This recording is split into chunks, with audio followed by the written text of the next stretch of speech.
Welcome back to Onevestor. എൻ്റെ previous episode രണ്ട് റിട്ടേൺസിനെ കുറിച്ചായിരുന്നു. റിട്ടേൺ ഓൺ ഇക്വിറ്റിയും റിട്ടേൺ ഓൺ ക്യാപിറ്റൽ എംപ്ലോയിഡും. ഇന്നത്തെ എപ്പിസോഡ് ഒരു കമ്പനിയുടെ ഗ്രോത്തിനെ പറ്റിയാണ്, പ്രോഫിറ്റ് ഗ്രോത്തിനെ പറ്റി. ആളുകൾ എന്തിനാണ് സ്റ്റോക്ക് മാർക്കറ്റിൽ ഇൻവെസ്റ്റ് ചെയ്യുന്നതെന്ന് ചോദിച്ചാൽ അതിന് ഒറ്റ ആൻസറേ ഉള്ളൂ, ക്യാപിറ്റൽ അപ്രീസിയേഷന് വേണ്ടിയിട്ട്. ഇനി എങ്ങനെയാണ് ഒരു കമ്പനിയുടെ സ്റ്റോക്കിന് ക്യാപിറ്റൽ അപ്രീസിയേഷൻ സംഭവിക്കുന്നതെന്ന് ചോദിച്ചാൽ അതിനും ഒറ്റ ആൻസറേ ഉള്ളൂ, പ്രോഫിറ്റ് ഗ്രോത്ത് കാരണം. സോ ഇന്നത്തെ എപ്പിസോഡിൽ ഒരു കമ്പനിയുടെ പ്രോഫിറ്റ് ഗ്രോത്തിൻ്റെ സിഗ്നിഫിക്കൻസിനെ പറ്റിയാണ് ഞാൻ പറയാൻ പോകുന്നത്. അത് കാണിച്ചു തരാനായിട്ട് ഞാൻ സെലക്ട് ചെയ്തിരിക്കുന്ന സ്റ്റോക്ക് എന്ന് പറയുന്നത് HDFC ബാങ്ക് ആണ്. ഞാൻ HDFC ബാങ്ക് തന്നെ സെലക്ട് ചെയ്യാൻ കാരണം എന്ന് പറഞ്ഞാൽ ആ കമ്പനി കഴിഞ്ഞ 20 വർഷം അവരുടെ സ്റ്റോക്കിൽ ഇൻവെസ്റ്റ് ചെയ്ത എല്ലാ ഇൻവെസ്റ്റേഴ്സിനെയും റിവാർഡ് ചെയ്തിട്ടുണ്ട് ലോങ് ടേമിൽ. അതായത് HDFC ബാങ്കിൻ്റെ സ്റ്റോക്ക് ഒരു ഓൾ ടൈം ഹൈയിൽ എത്തിയപ്പം അതിൽ ഇൻവെസ്റ്റ് ചെയ്ത ഒരാൾക്കും ആ ബാങ്ക് റിട്ടേൺസ് പ്രൊവൈഡ് ചെയ്തു എന്നാണ് അതിനർത്ഥം. സോ ഇന്നത്തെ എപ്പിസോഡിൽ അതെങ്ങനെ പോസിബിൾ ആയി എന്നാണ് ഞാൻ കാണിച്ചു തരാൻ പോകുന്നത്. HDFC ബാങ്ക് എന്ന് പറഞ്ഞാൽ ഒരു ലാസ്റ്റ് 20-25 ഇയേഴ്സ് ആയിട്ട് അതൊരു ബുൾ മാർക്കറ്റിലായിരുന്നു. ഞാൻ എൻ്റെ സെക്ടർ റൊട്ടേഷൻ എന്ന് പറഞ്ഞ എപ്പിസോഡിൻ്റെ അകത്ത് ഓൾറെഡി പറഞ്ഞിട്ടുണ്ടായിരുന്നു, വളരെ കുറച്ച് സ്റ്റോക്സ് മാത്രമേ രണ്ടോ അതിൽ കൂടുതലോ ബുൾ മാർക്കറ്റുകളിൽ കണ്ടിന്യൂസ് ആയിട്ട് പാർട്ടിസിപ്പേറ്റ് ചെയ്യത്തുള്ളൂ. അതിന് കുറച്ച് എക്സാമ്പിൾസ് ആയിരുന്നു HDFC ബാങ്കും ITCയും ഐഷർ മോട്ടോഴ്സും ഒക്കെ. ഈ മൂന്ന് സ്റ്റോക്സും 2000 മുതൽ 2015 വരെയുള്ള എല്ലാ ബുൾ മാർക്കറ്റുകളിലും പാർട്ടിസിപ്പേറ്റ് ചെയ്തിട്ടുണ്ടായിരുന്നു. അതായത് ഈ എല്ലാ ബുൾ മാർക്കറ്റുകളിലും ഈ സ്റ്റോക്സ് എല്ലാം പുതിയ ലൈഫ് ടൈം ഹൈസ് ക്രിയേറ്റ് ചെയ്തിട്ടുണ്ടായിരുന്നു. പക്ഷേ ഈ മൂന്ന് സ്റ്റോക്സിൽ ITCയും ഐഷർ മോട്ടോഴ്സും 2015 ശേഷം ഒരു ബെയർ മാർക്കറ്റിലോട്ടാണ് പോയത്. സോ ഈ രണ്ട് സ്റ്റോക്സും ഒരു 2015-2016 ശേഷം ഒരു സിഗ്നിഫിക്കൻ്റ് ആയിട്ടുള്ള ഒരു പുതിയ ലൈഫ് ടൈം ഹൈ ക്രിയേറ്റ് ചെയ്തിട്ടില്ല. മാത്രമല്ല ITCയുടെ ഇപ്പം ഒരു ലാസ്റ്റ് 10 ഇയർ റിട്ടേൺ നോക്കുകയാണെങ്കിൽ അതൊരു പക്ഷേ FD റിട്ടേൺസിനേക്കാളും കുറവായിരിക്കും.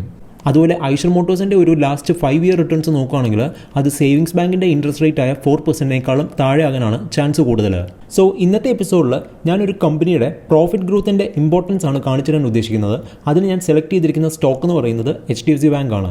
ഞാൻ ഓൾറെഡി പറഞ്ഞിരുന്നു, HDFC ബാങ്ക് എന്ന് പറയുന്നത് ലാസ്റ്റ് 20-25 ഇയേഴ്സ് ആയിട്ട് ഒരു ബുൾ മാർക്കറ്റിലാണ്. അതായത് ആ സ്റ്റോക്കിൽ ലാസ്റ്റ് 25 ഇയേഴ്സിൽ ഏത് ലെവലിൽ ഇൻവെസ്റ്റ് ചെയ്ത ഒരാൾക്കും ലോങ് ടേമിൽ ഈ സ്റ്റോക്ക് നല്ലൊരു റിട്ടേൺസ് പ്രൊവൈഡ് ചെയ്തിട്ടുണ്ട്. പക്ഷേ അതിനർത്ഥം ഈ സ്റ്റോക്ക് ലാസ്റ്റ് 25 ഇയേഴ്സ് ആയിട്ട് കറക്റ്റ് ചെയ്തിട്ടില്ല എന്നല്ല, ഈ സ്റ്റോക്കും ഓരോ ബെയർ മാർക്കറ്റിലും നല്ല രീതിയിൽ തന്നെ കറക്റ്റ് ചെയ്തിട്ടുണ്ട്. ഫോർ എക്സാമ്പിൾ 2020 ഈ സ്റ്റോക്ക് മാർക്കറ്റ് ക്രാഷിൽ HDFC ബാങ്കിൻ്റെ സ്റ്റോക്ക് അറൌണ്ട് 40% ആണ് ഓൾറെഡി കറക്റ്റ് ചെയ്തിരിക്കുന്നത്. ഇനി അത് കൂടുതൽ കറക്റ്റ് ചെയ്യുമോ അതോ അടുത്ത ബുൾ മാർക്കറ്റിൽ ഇനി അത് പാർട്ടിസിപ്പേറ്റ് ചെയ്യുമോ എന്നുള്ളത് പിന്നത്തെ കാര്യമാണ്. പക്ഷേ എനിക്ക് പറയാനുള്ളത് HDFC ബാങ്കിൻ്റെ സ്റ്റോക്ക് ലാസ്റ്റ് 20-25 ഇയേഴ്സ് ആയിട്ട് അതിൻ്റെ ഷെയർ ഹോൾഡേഴ്സിനെ എങ്ങനെയാണ് റിവാർഡ് ചെയ്തെന്നുള്ളതാണ്. ഇപ്പോൾ നിങ്ങൾക്ക് കാണാൻ പറ്റും, HDFC ബാങ്കിൻ്റെ ലാസ്റ്റ് 10 ഇയർ സെയിൽസ് ഗ്രോത്ത് എന്ന് പറയുന്നത് 20% ആണ്. അതുപോലെ HDFC ബാങ്കിൻ്റെ പ്രോഫിറ്റ് ഗ്രോത്ത് എന്ന് പറയുന്നത് ലാസ്റ്റ് 10 ഇയേഴ്സ് നോക്കുകയാണെങ്കിൽ അത് 25% ആണ്. ലാസ്റ്റ് 5 ഇയേഴ്സോ 3 ഇയേഴ്സോ നോക്കുകയാണെങ്കിൽ അത് 20% ആണ്. പക്ഷേ HDFC ബാങ്കിൻ്റെ പ്രോഫിറ്റ് ഗ്രോത്ത് ഒരു 2000 മുതൽ 2015 വരെ നോക്കുകയാണെങ്കിൽ അത് 30%-ഓ അതിൽ കൂടുതലോ ആയിരിക്കും. ഇനി ഈ പ്രോഫിറ്റ് ഗ്രോത്ത് കൊണ്ട് എന്താണ് ഉദ്ദേശിക്കുന്നതെന്ന് ചോദിച്ചാൽ HDFC ബാങ്ക് അവരുടെ പ്രോഫിറ്റ്സ് ഓരോ വർഷം 30% വെച്ച് കൂട്ടിയിട്ടുണ്ടെന്നാണ്. അതായത് ഈ വർഷം ഇപ്പം 1000 കോടിയാണ് അവരുടെ പ്രോഫിറ്റ് എങ്കിൽ അടുത്ത വർഷം അത് 1300 കോടിയായിരിക്കും. അതിൻ്റെ അടുത്ത വർഷം അവരുടെ പ്രോഫിറ്റ് എന്ന് പറയുന്നത് 1690 കോടിയായിരിക്കും. അങ്ങനെ ഓരോ വർഷം 25-30% ആണ് അവരുടെ പ്രോഫിറ്റ്സ് ഗ്രോ ചെയ്തത് ലാസ്റ്റ് 20-25 ഇയേഴ്സിൽ. അതുകൊണ്ട് തന്നെയാണ് HDFC ബാങ്കിൻ്റെ സ്റ്റോക്ക് ഓരോ ബുൾ മാർക്കറ്റിലും പാർട്ടിസിപ്പേറ്റ് ചെയ്തതും പുതിയ ലൈഫ് ടൈം ഹൈസ് ക്രിയേറ്റ് ചെയ്തതും. ഇനി ആ ഗ്രോത്ത് അവരുടെ സ്റ്റോക്ക് പ്രൈസിൽ എങ്ങനെയാണ് റിഫ്ലക്റ്റ് ചെയ്തതെന്നാണ് ഞാൻ കാണിച്ചു തരാൻ പോകുന്നത്. ഇതിൽ ഞാൻ HDFC ബാങ്കിൻ്റെ സ്റ്റോക്ക് പ്രൈസും EPSും ഞാൻ അസ്യൂം ചെയ്തിരിക്കുന്ന നമ്പേഴ്സാണ്, അല്ലാതെ അത് ആക്ച്വൽ നമ്പേഴ്സ് അല്ല. പക്ഷേ അവരുടെ PE മൾട്ടിപ്പിളും ഗ്രോത്ത് റേറ്റും അത് ആക്യുറേറ്റ് ആണ്. കാരണം 2008 പീക്കിൽ HDFC ബാങ്കിൻ്റെ PE മൾട്ടിപ്പിൾ എന്ന് പറയുന്നത് അറൌണ്ട് 60 ടൈംസ് തന്നെയായിരുന്നു. അതുപോലെ ആ സ്റ്റോക്ക് അതിൻ്റെ ഓൾ ടൈം ഹൈന്ന് 50% കറക്റ്റ് ചെയ്തപ്പം അതിൻ്റെ PE മൾട്ടിപ്പിൾ എന്ന് പറയുന്നത് അറൌണ്ട് 25-30 ടൈംസും ആയിരുന്നു. സോ നമുക്ക് അസ്യൂം ചെയ്യാം, HDFC ബാങ്കിൻ്റെ 2008 ബുൾ മാർക്കറ്റിൻ്റെ പീക്കിൽ അവരുടെ സ്റ്റോക്ക് പ്രൈസ് എന്ന് പറയുന്നത് 360 റുപ്പീസ് ആയിരുന്നു. അവരുടെ EPS എന്ന് പറയുന്നത് 6 റുപ്പീസ് ആയിരുന്നു. അവരുടെ PE റേഷ്യോ എന്ന് പറഞ്ഞാൽ അപ്പം 360/6 ആണ്, അതായത് 60 ടൈംസ് ആണ്. ഇനി അവരുടെ പ്രോഫിറ്റ് ഗ്രോത്തോ അല്ലെങ്കിൽ EPS ഗ്രോത്ത് എന്ന് പറയുന്നത് 30% ആയിരുന്നു. സോ HDFC ബാങ്കിൻ്റെ PEG റേഷ്യോ കാൽക്കുലേറ്റ് ചെയ്യുകയാണെങ്കിൽ അത് 60/30 വരും, അതായത് 2. ഞാൻ ഫണ്ടമെൻ്റൽ അനാലിസിസിൻ്റെ ഈ സീരീസിൽ PE റേഷ്യോയെ പറ്റിയും PEG റേഷ്യോയെ പറ്റിയും ഡീറ്റെയിൽ ആയിട്ടൊരു എപ്പിസോഡ് ചെയ്തിട്ടുണ്ട്. നിങ്ങൾ അത് കണ്ടിട്ട് ഈ എപ്പിസോഡ് കാണുക. അത് കാണണമെന്നുണ്ടെങ്കിൽ ഈ വീഡിയോയുടെ ഡിസ്ക്രിപ്ഷൻ ചെക്ക് ചെയ്താൽ മതി, അല്ലെങ്കിൽ ലെഫ്റ്റിലുള്ള ഐ ബട്ടൺ ക്ലിക്ക് ചെയ്താൽ മതി. സോ അതിൽ ഞാൻ PE റേഷ്യോയും PEG റേഷ്യോ ഒക്കെ ഡീറ്റെയിൽ ആയിട്ട് തന്നെ എക്സ്പ്ലെയിൻ ചെയ്തിട്ടുണ്ട്. ആ എപ്പിസോഡ് ഇപ്പം ഓൾറെഡി നിങ്ങൾ കണ്ടിട്ടുണ്ടെങ്കിൽ നിങ്ങൾക്ക് മനസ്സിലായി കാണുമായിരിക്കും. HDFC ബാങ്കിൻ്റെ സ്റ്റോക്ക് പ്രൈസ് അതിൻ്റെ ഫെയർ വാല്യൂവിനേക്കാളും 100% പ്രീമിയത്തിലാണ് ട്രേഡ് ചെയ്തിരുന്നത്. അതായത് HDFC ബാങ്കിൻ്റെ സ്റ്റോക്ക് പ്രൈസ് അതിൻ്റെ ഫെയർ വാല്യൂവിനേക്കാളും 2 ടൈംസിലാണ് ട്രേഡ് ചെയ്തിരുന്നത്. സോ ഇനി നമുക്ക് നോക്കാം HDFC ബാങ്കിൻ്റെ സ്റ്റോക്ക് 60 ടൈംസിൽ ട്രേഡ് ചെയ്തിരുന്നപ്പം ഞാനത് വാങ്ങിക്കുവാണെങ്കിൽ എന്ത് സംഭവിക്കും എന്നുള്ളത്. HDFC ബാങ്കിൻ്റെ 2008 EPS എന്ന് പറയുന്നത് 6 rupees ആയിരുന്നു. സോ 2009 ആയപ്പം ആ EPS 30% കൂടിയിട്ട് 7.8 rupees എത്തി. അങ്ങനെയാണെങ്കിൽ HDFC ബാങ്കിൻ്റെ സ്റ്റോക്ക് പ്രൈസ് 360 rupees തന്നെയാണെന്നുണ്ടെങ്കിൽ അതിൻ്റെ പി റേഷ്യോ എന്ന് പറയുന്നത് 46 ടൈംസ് ആയിരുന്നേനെയും. ഇനി 2010 അവരുടെ EPS 30% കൂടുകയാണെങ്കിൽ ആ EPS എന്ന് പറയുന്നത് 10 rupees 14 പൈസയിൽ എത്തിയിട്ടുണ്ടായിരിക്കും. അങ്ങനെയാണെങ്കിൽ പി റേഷ്യോ 35 ടൈംസിൽ എത്തിയിട്ടുണ്ടായിരിക്കും. അതുപോലെ 2011 ആ EPS 30% കൂടുകയാണെങ്കിൽ ആ EPS എന്ന് പറയുന്നത് 13 rupees 18 പൈസയിൽ എത്തിയിട്ടുണ്ടായിരിക്കും. അങ്ങനെ വരുമ്പോൾ പി റേഷ്യോ എന്ന് പറയുന്നത് വീണ്ടും താന്നിട്ട് 27 ടൈംസിൽ എത്തിയിട്ടുണ്ടായിരിക്കും.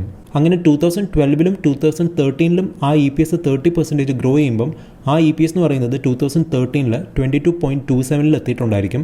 അങ്ങനെയാണെങ്കിൽ പി റേഷ്യോ എന്ന് പറയുന്നത് 16 ടൈംസിലും എത്തിയിട്ടുണ്ടായിരിക്കും. പി റേഷ്യോ 16 ടൈംസിൽ എത്തുമ്പോഴും അവരുടെ പ്രോഫിറ്റ് ഗ്രോത്ത് എന്ന് പറയുന്നത് 30% തന്നെയായിരുന്നു. സോ അവരുടെ PG റേഷ്യോ എന്ന് പറഞ്ഞാൽ അപ്പം 0.53 എത്തിയിട്ടുണ്ടായിരിക്കും. അതായത് HDFC ബാങ്കിൻ്റെ പി റേഷ്യോ 16 ടൈംസ് ആണെങ്കിൽ അവരുടെ സ്റ്റോക്ക് പ്രൈസ് എന്ന് പറയുന്നത് അതിൻ്റെ ഫെയർ വാല്യൂവിനേക്കാളും 50% ഡിസ്കൗണ്ടിലാണ് ട്രേഡ് ചെയ്യുന്നതെന്നാണ് അതിനർത്ഥം. അങ്ങനെയാണെങ്കിൽ ആ സ്റ്റോക്കിൻ്റെ ഫെയർ വാല്യൂ എന്ന് പറഞ്ഞാൽ അവരുടെ EPSൻ്റെ 30 ടൈംസ് ആയിരുന്നേനെയും. അങ്ങനെയാണെങ്കിൽ HDFC ബാങ്കിൻ്റെ സ്റ്റോക്ക് പ്രൈസ് എന്ന് പറയുന്നത് 660 rupees ആണ്. സോ 2013 അവരുടെ സ്റ്റോക്ക് പ്രൈസ് 660 rupees എത്തുകയാണെങ്കിൽ ലാസ്റ്റ് 5 year CAGR എന്ന് പറയുന്നത് 13% ആയിരുന്നേനെയും. അതായത് HDFC ബാങ്കിൻ്റെ സ്റ്റോക്ക് 360 രൂപയ്ക്ക് വാങ്ങിച്ച ആൾക്കും നല്ലൊരു റിട്ടേൺ ആണ് അവിടെ കിട്ടിയത്. ഇനി ഈ എക്സാമ്പിളിൽ ഞാൻ HDFC ബാങ്കിൻ്റെ സ്റ്റോക്ക് വാങ്ങിക്കുന്നത് അവരുടെ പി റേഷ്യോ എന്ന് പറയുന്നത് 60 ടൈംസ് ആയിരുന്നപ്പോഴാണ്. പക്ഷേ അവരുടെ ആക്ച്വൽ പ്രോഫിറ്റ് ഗ്രോത്ത് എന്ന് പറയുന്നത് 30% ഉണ്ടായിരുന്നുള്ളൂ. സോ PG റേഷ്യോ എന്ന് പറയുന്നത് 2 ആയിരുന്നു. സോ ഞാൻ HDFC ബാങ്കിൻ്റെ സ്റ്റോക്ക് വാങ്ങിക്കാൻ അതിൻ്റെ ഫെയർ വാല്യൂവിൻ്റെ 2 ടൈംസ് ആണ് കൊടുത്തത്. ഇനി നമുക്ക് നോക്കാം, ഞാൻ HDFC ബാങ്കിൻ്റെ സ്റ്റോക്ക് ഒരു ഫെയർ വാല്യൂവിൽ ട്രേഡ് ചെയ്തുകൊണ്ടിരുന്നപ്പം അതിൽ ഇൻവെസ്റ്റ് ചെയ്യുവാണെങ്കിൽ എന്ത് സംഭവിക്കും എന്നുള്ളത്. ഞാൻ ഓൾറെഡി പറഞ്ഞിരുന്നു 2008 സ്റ്റോക്ക് മാർക്കറ്റ് ക്രാഷിൽ HDFC ബാങ്കിൻ്റെ സ്റ്റോക്കും 50-60% ആണ് കറക്റ്റ് ചെയ്തത്. അങ്ങനെയാണെങ്കിൽ ആ ക്രാഷിന് ശേഷമാണ് ഞാൻ HDFC ബാങ്കിൻ്റെ സ്റ്റോക്കിൽ ഇൻവെസ്റ്റ് ചെയ്യുന്നതെന്നുണ്ടെങ്കിൽ എൻ്റെ പർച്ചേസ് പ്രൈസ് എന്ന് പറയുന്നത് ഒരു 160 rupees ആയിരുന്നേനെയും. അപ്പോഴും അവരുടെ EPS എന്ന് പറയുന്നത് 6 rupees ആയിരുന്നു. അങ്ങനെയാണെങ്കിൽ ഞാൻ എൻ്റർ ചെയ്ത സമയത്ത് HDFC ബാങ്കിൻ്റെ പി റേഷ്യോ എന്ന് പറയുന്നത് 26 ടൈംസ് ആയിരുന്നേനെയും. അവരുടെ പ്രോഫിറ്റ് ഗ്രോത്ത് എന്ന് പറയുന്നത് 30% ആയിരുന്നു. സോ PG റേഷ്യോ എന്ന് പറഞ്ഞാൽ 26/30 ആണ്, അതായത് 0.87. PG റേഷ്യോ 1 താഴെയാണെങ്കിൽ അതിനർത്ഥം ആ സ്റ്റോക്ക് അതിൻ്റെ ഫെയർ വാല്യൂവിനേക്കാളും ഡിസ്കൗണ്ടിലാണ് ട്രേഡ് ചെയ്യുന്നതെന്നുള്ളതാണ്. സോ ഞാൻ 160 ആ സ്റ്റോക്കിൽ എൻട്രി ആണ്. അവരുടെ EPS എന്ന് പറയുന്നത് 6 ആയിരുന്നു. അതിൻ്റെ അടുത്ത വർഷം 30% ഗ്രോ ചെയ്തിട്ട് 7.8 ആയി. അതിൻ്റെ അടുത്ത വർഷം അത് അഗെയിൻ 30% ഗ്രോ ചെയ്തിട്ട് 10.14 ആയി. അത് പിന്നെ 13.18 ആയി. പിന്നെ 17.13 ആയി. അത് കഴിഞ്ഞ് ഫൈനലി 5 years കഴിഞ്ഞപ്പോഴത്തേക്ക് HDFC ബാങ്കിൻ്റെ EPS എന്ന് പറയുന്നത് 22.27 ആയി. EPS 22 ആയപ്പോഴത്തേക്ക് എൻ്റെ പി റേഷ്യോ എന്ന് പറയുന്നത് 7 ടൈംസ് ആയി. അതുപോലെ പ്രോഫിറ്റ് ഗ്രോത്ത് എന്ന് പറയുന്നത് അപ്പോഴും 30% തന്നെയാണ്. അങ്ങനെയാണെങ്കിൽ PG റേഷ്യോ എന്ന് പറഞ്ഞാൽ 7/30 ആണ്, അതായത് 0.23. അതിനർത്ഥം HDFC ബാങ്കിൻ്റെ സ്റ്റോക്ക് പ്രൈസ് അതിൻ്റെ ഫെയർ വാല്യൂവിൻ്റെ 1/4 പ്രൈസിലാണ് ട്രേഡ് ചെയ്യുന്നതെന്നുള്ളതാണ്. സോ 2013 ആ സ്റ്റോക്കിൻ്റെ ഒരു ഫെയർ പ്രൈസ് എന്ന് പറയുന്നത് EPS ആയ 22ൻ്റെ 30 ടൈംസ് ആണ്, അതായത് 660 rupees. അങ്ങനെയാണെങ്കിൽ എൻ്റെ റിട്ടേൺസ് എന്ന് പറയുന്നത് 33% ആണ് ആനുവലി. അതെന്ന് പറയുന്നത് ഒരു ഹ്യൂജ് റിട്ടേൺ തന്നെയാണ്. ഇനി ഇതിൽ നിന്ന് മനസ്സിലാക്കാൻ പറ്റുന്ന കാര്യങ്ങളെന്ന് പറഞ്ഞാൽ ഒരു കമ്പനിയുടെ പ്രോഫിറ്റ് ഗ്രോത്ത് 30% ആണെങ്കിൽ മാത്രമേ നമുക്ക് ആ കമ്പനിയുടെ സ്റ്റോക്കിൽ നിന്ന് ഒരു 30% റിട്ടേൺസ് എക്സ്പെക്ട് ചെയ്യാൻ പറ്റത്തുള്ളൂ. ഒരു ഗ്രോത്ത് ഇല്ലാത്ത കമ്പനിയിൽ നിന്നോ അല്ലെങ്കിൽ ഒരു 10% ഗ്രോ ചെയ്യുന്ന ഒരു കമ്പനിയിൽ നിന്ന് നമുക്ക് 30% അല്ലെങ്കിൽ 20% റിട്ടേൺസോ ലോങ് ടേമിൽ എക്സ്പെക്ട് ചെയ്യാൻ പറ്റത്തില്ല. അതുപോലെ ഒരു സ്റ്റോക്കും മുകളിലോട്ട് തന്നെ പൊയ്ക്കൊണ്ടിരിക്കത്തില്ല. ഒരു പോയിന്റ് ഓഫ് ടൈമിലെത്തുമ്പം ആ സ്റ്റോക്ക് പ്രൈസ് കറക്റ്റ് ചെയ്യാൻ തുടങ്ങും. അതിൻ്റെ റീസൺ എന്താണെന്ന് ചോദിച്ചാൽ ഒരു കമ്പനിയുടെ ബിസിനസ് സൈക്കിളാണ്. ബിസിനസ് സൈക്കിളിനെ കുറിച്ച് കൂടുതൽ മനസ്സിലാക്കണമെന്നുണ്ടെങ്കിൽ എൻ്റെ ഈ സീരീസിൻ്റെ ഫസ്റ്റ് എപ്പിസോഡ് കണ്ടാൽ മതി. അതുപോലെ ഒരു സ്റ്റോക്ക് ഓവർ വാല്യൂഡ് ആണെങ്കിൽ അത് ഈവൻച്വലി ഒരു ഫെയർ പ്രൈസിലെത്തും. ഇനി ഒരു സ്റ്റോക്ക് അണ്ടർ വാല്യൂഡ് ആണെങ്കിൽ അതും ഈവൻച്വലി ഒരു ഫെയർ പ്രൈസിൽ എത്തും. ഇനി ഈ എക്സാമ്പിളിൽ എനിക്ക് HDFC ബാങ്കിൻ്റെ സ്റ്റോക്കിൽ അതിൻ്റെ പീക്കിൽ ഇൻവെസ്റ്റ് ചെയ്തിട്ടും നല്ലൊരു റിട്ടേൺ കിട്ടിയതിൻ്റെ റീസൺ എന്ന് പറഞ്ഞാൽ അവരുടെ പ്രോഫിറ്റ് ഗ്രോത്ത് തന്നെയാണ്. ഇനി ആ സ്റ്റോക്ക് ഒരു പീക്കിലെത്തിയിട്ട് പിന്നെ അവരുടെ പ്രോഫിറ്റ്സ് ഗ്രോ ചെയ്തില്ലായിരുന്നെങ്കിൽ ഞാൻ കൊടുത്തിരുന്ന പ്രൈസ് റീകവർ ചെയ്യാനായിട്ട് എനിക്ക് വീണ്ടും കുറേ വർഷങ്ങൾ തന്നെ വേണ്ടി വന്നേനെയും. അല്ലെങ്കിൽ ആ സ്റ്റോക്ക് ലോങ് ടേമിൽ ഒരു FD റിട്ടേൺസ് പോലും ഡെലിവർ ചെയ്ത് കാണത്തില്ല. അതിൻ്റെ ഏറ്റവും നല്ല എക്സാമ്പിളാണ് ഇൻഫോസിസിൻ്റെ സ്റ്റോക്ക്. കാരണം ഇൻഫോസിസിൻ്റെ ലാസ്റ്റ് 20 year റിട്ടേൺ എന്ന് പറയുന്നത് FD റിട്ടേൺസിനേക്കാളും കുറവായിരിക്കും. പക്ഷേ അവരുടെ പ്രോഫിറ്റ് ഗ്രോത്ത് എന്ന് പറയുന്നത് ഒരു 20-25% കാണും. ഞാൻ ഫണ്ടമെന്റൽ അനാലിസിസോ അല്ലെങ്കിൽ ടെക്നിക്കൽ അനാലിസിസോ ചെയ്തിട്ടല്ല ഒരു സ്റ്റോക്ക് വാങ്ങിക്കുന്നത്. ഞാനൊരു സ്റ്റോക്ക് വാങ്ങിച്ചു കഴിഞ്ഞതിന് ശേഷമാണ് അതിൻ്റെ ടെക്നിക്കൽ അനാലിസിസോ അല്ലെങ്കിൽ ഫണ്ടമെന്റൽ അനാലിസിസോ ചെയ്യുന്നത്. അതിൻ്റെ റീസൺ എന്താണെന്ന് മനസ്സിലാക്കണമെന്നുണ്ടെങ്കിൽ ഈ എപ്പിസോഡ് കണ്ടാൽ മതി. അതുപോലെ ഞാൻ പുതിയ സ്റ്റോക്ക് ഐഡിയാസിന് വേണ്ടിയിട്ട് സ്റ്റോക്ക് സ്ക്രീനേഴ്സും അങ്ങനെ യൂസ് ചെയ്യത്തില്ല. അതിൻ്റെ റീസൺ എന്ന് പറഞ്ഞാൽ ഈ സ്ക്രീനേഴ്സ് യൂസ് ചെയ്യുമ്പോഴത്തേക്ക് നമുക്ക് കേട്ടിട്ടുകൂടെ ഇല്ലാത്ത കമ്പനീസിൻ്റെ ലിസ്റ്റ് ആയിരിക്കും വരുന്നത്. പകരം ഞാൻ ചെയ്യുന്നത് എനിക്ക് താല്പര്യമുള്ള കമ്പനീസിൻ്റെ ഒരു വാച്ച് ലിസ്റ്റ് ഞാൻ ക്രിയേറ്റ് ചെയ്തിട്ടുണ്ട്. സോ ആ വാച്ച് ലിസ്റ്റിലുള്ള ഏതൊരു കമ്പനിയുടെ സ്റ്റോക്ക് പ്രൈസ് ഞാൻ ഉദ്ദേശിക്കുന്ന ലെവലിൽ എത്തുമ്പോഴാണ് ഞാൻ വാങ്ങിക്കുന്നത്. സോ അങ്ങനെ ഒരു സ്റ്റോക്കിൽ ഒരു പൊസിഷൻ എടുത്തതിന് ശേഷമാണ് ആ സ്റ്റോക്കിൻ്റെ ഫണ്ടമെന്റൽ അനാലിസിസോ അല്ലെങ്കിൽ ടെക്നിക്കൽ അനാലിസിസോ ഞാൻ ഡീറ്റെയിൽ ആയിട്ട് ചെയ്യുന്നത്. എൻ്റെ അപ്കമിംഗ് എപ്പിസോഡ്സിൽ ഫണ്ടമെന്റൽ അനാലിസിസിൻ്റെ ഈ സീരീസിൽ ഞാൻ നിങ്ങൾക്ക് ഇൻട്രൊഡ്യൂസ് ചെയ്ത എല്ലാ ടേംസും എങ്ങനെയാണ് മണി കൺട്രോളിലും അതുപോലെ screener.in-ലും ചെക്ക് ചെയ്യുന്നതെന്നാണ് ഞാൻ പറയാൻ പോകുന്നത്. ഈ എപ്പിസോഡ് യൂസ്ഫുൾ ആയിട്ട് തോന്നിയിട്ടുണ്ടെങ്കിൽ ലൈക്ക് ചെയ്യുക അല്ലെങ്കിൽ ഡിസ്ലൈക്ക് ചെയ്യുക. So good bye until the next episode.